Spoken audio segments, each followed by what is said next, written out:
Gas সংকট নতুন নয়, কিন্তু সমাধানও মিলছে না। দেশে অনুসন্ধান বাড়ানোর দাবি বহুদিনের। নতুন কূপ খনন, সঞ্চালন ব্যবস্থা আধুনিক করা এবং দেশীয় সক্ষমতা কাজে লাগানোর কথাও বারবার এসেছে।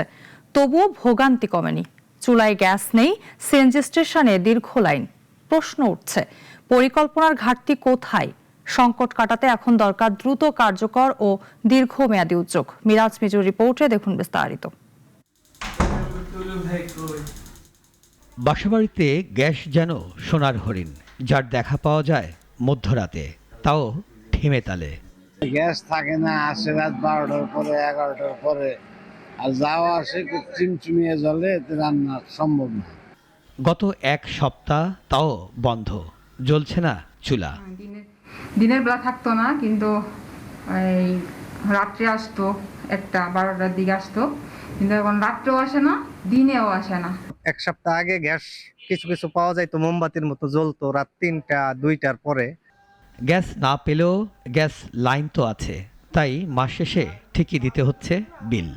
বিল তো প্রতি মাসেই দিয়ে যাচ্ছি, কিন্তু গ্যাসের যে আর কি কার্যকরী ব্যবহার সেটা তো আসলে হচ্ছে না। গ্যাস বিল দিচ্ছি, তারপরও সিলিন্ডার কিনতে হচ্ছে।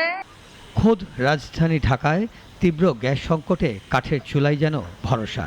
আর যাদের একটু সামর্থ্য আছে বা কোনো উপায় না থাকায় বিকল্প ব্যবস্থা হিসেবে কিনছেন গ্যাস সিলিন্ডার। একই অবস্থা সিএনজি পাম্প স্টেশনগুলোতে। গ্যাসের জন্য যানবাহনের এই দীর্ঘ লাইন বলে দেয় কতটা সংকট চলছে। রাজধানীর বিভিন্ন ফিলিং স্টেশনে ঘন্টার পর ঘন্টা অপেক্ষা করেও মিলছে না গ্যাস। পরিস্থিতি কবে নাগাদ স্বাভাবিক হবে তা পরিষ্কার করে বলতে পারছে না সরকারের সংশ্লিষ্ট প্রতিষ্ঠানগুলো। এমন অবস্থাকে রাষ্ট্রের অক্ষমতার রুগ্ন দশাই বলছেন বিশেষজ্ঞরা। এই আজকের এই টার্মিনালের বিভ্রাট থেকেও আমার একই কথা মনে হচ্ছে, এটা মেরামত করতে কি এতদিন লাগে?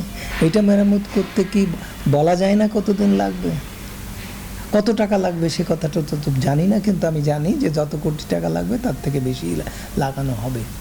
গ্যাস নিয়ে কার্যকর পরিকল্পনা না থাকা বা সংশ্লিষ্ট প্রতিষ্ঠানগুলোর উদাসীনতাই এমন পরিস্থিতির জন্য দায়ী বলে মনে করেন তিনি।